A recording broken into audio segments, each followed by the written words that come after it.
भारत में आज़ादी का अमृत महोत्सव मनाया जा रहा है। 75 साल पूरे हो चुके हैं, 76 साल में हम लोग दाखिल हैं और इस अमृत महोत्सव के जश्न में बीजेपी ने जो सबसे बड़ा, सबसे तारीखी कारनामा अंजाम दिया है वो मालूम होगा आपको। अगर नहीं मालूम है तो जान लीजिए। ये बात मैं नहीं कह रहा हूँ बल्कि पूरी जिम्मेदारी के साथ कह रहा हूँ। खुद हुकूमत ने इस बात का इकरार किया है और सुप्रीम कोर्ट में इसका इकरार किया गया है। हलफनामा दायर करके कहा गया है कि आज़ादी के अमृत महोत्सव पर सरकार का सबसे अहम क्या है और क्यों ये होना चाहिए, और वो काम है रेप के मुजरिमों की रिहाई, उनको माफ़ी देना, उनको आज़ाद फ़िज़ा में, आज़ाद हवा में सांस लेने का मौका फराहम करना। बिल्किस बानो के साथ 11 लोगों ने गैंग रेप किया था, उनकी फैमिली के 7 लोगों का कत्ल कर दिया गया था। बिल्किस बानो 5 महीने की प्रेग्नेंट थी, हामला थी, उनके पेट को चीर कर उनके बच्चे का भी कत्ल कर दिया गया था।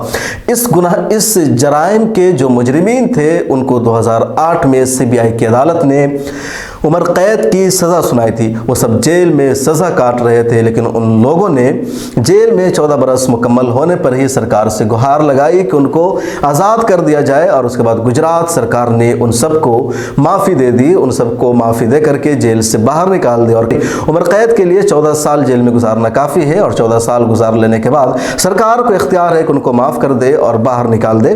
जिस कमेटी ने फैसला किया इन रेपिस्टों को, इन मुजरिमों को जेल से बाहर निकालने का, उनमें से एक बीजेपी के विधायक ने यह भी कहा कि ये सारे रेपिस्ट, सारे जानी बरहमन हैं, संस्कारी हैं, इसलिए इनको बाहर निकालना जरूरी था। इस मामले को सुप्रीम कोर्ट में चैलेंज किया गया।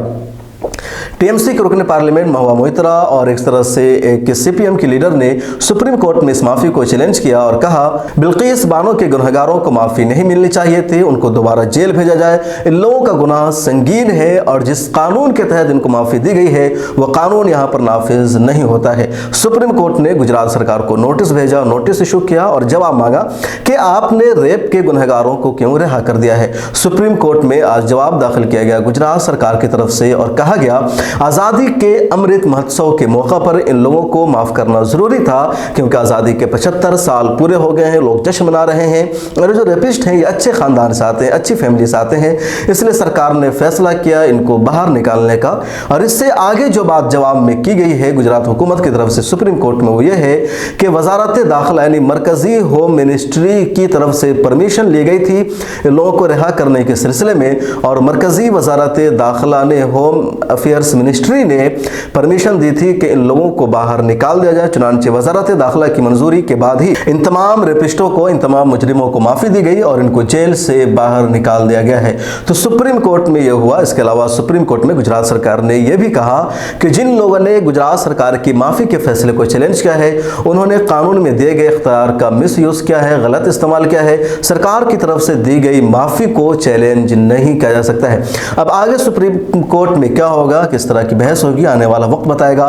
फिलहाल खबर यही है कि जिन लोगों ने रेप किया था उन रेप के मुजरिमों को बीजेपी सरकार ने अपनी मर्जी से निकाला था, और सिर्फ गुजरात सरकार नहीं बल्कि बीजेपी की सेंटर सरकार भी इसमें शामिल है। यानी एक तरह से वजारत दाखिला और पूरी मोदी सरकार की मंजूरी के बाद ही रेपिस्टों को जेल से बाहर निकाला गया।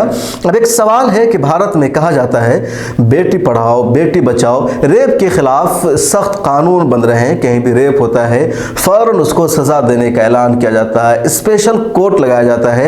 लेकिन बिल्किस बानो के जो मुजरिम हैं, जिन लोगों ने उनके साथ रेप किया है, उसके साथ सरकार की रहमदिली क्यों, सरकार का नर्म रवैया क्यों, उनके लिए इतनी कुशादा दिल सरकार क्यों? क्या वजह वो है जो बीजेपी के नेता ने कहा कि सब बरहमन हैं, संस्कारी होते हैं। मतलब बरहमन है तो उनको कुछ भी करने का राइट है, वो जिसके साथ चाहे रेप करे, जिसके साथ चाहे बलात्कार करे, जिस औरत की चाहे जिंदगी गुजार दे। या फिर इसलिए कि बीजेपी की सरकार है, वो बीजेपी की सियासी पार्टी से ताल्लुक़ रखते हैं, इसलिए बीजेपी अपने तमाम कैडर को, अपने लोगों को बचाना चाहती है, खा उससे जैसा भी जुर्म सादिर हो जाए। निर्भया का मामला इसे हिंदुस्तान ने देखा है। निर्भया के मुजरिमों को फौरन फांसी की सज़ा दे दी गई और उनको फांसी हो चुकी है। ऐसे कई सारे मुजरिम हैं जो रेप के गुनहगार थे, लेकिन बिल्किस बानो के लिए देश में सन्नाटा क्यों है, देश में खामोशी क्यों है, क्यों आवाज़ नहीं उठ रही है, और सरकार क्यों इस मामले पर यानी रेप के मामले पर दोहरा रवैया अपना रही है? आप अपना जवाब भी कमेंट में लिख सकते हैं। सोशल मीडिया के सभी प्लेटफॉर्म पर मिल्लत टाइम्स को सपोर्ट कीजिए। मिल्लत टाइम्स को आपकी ज़रूरत है, हमारी आप माली मदद करें।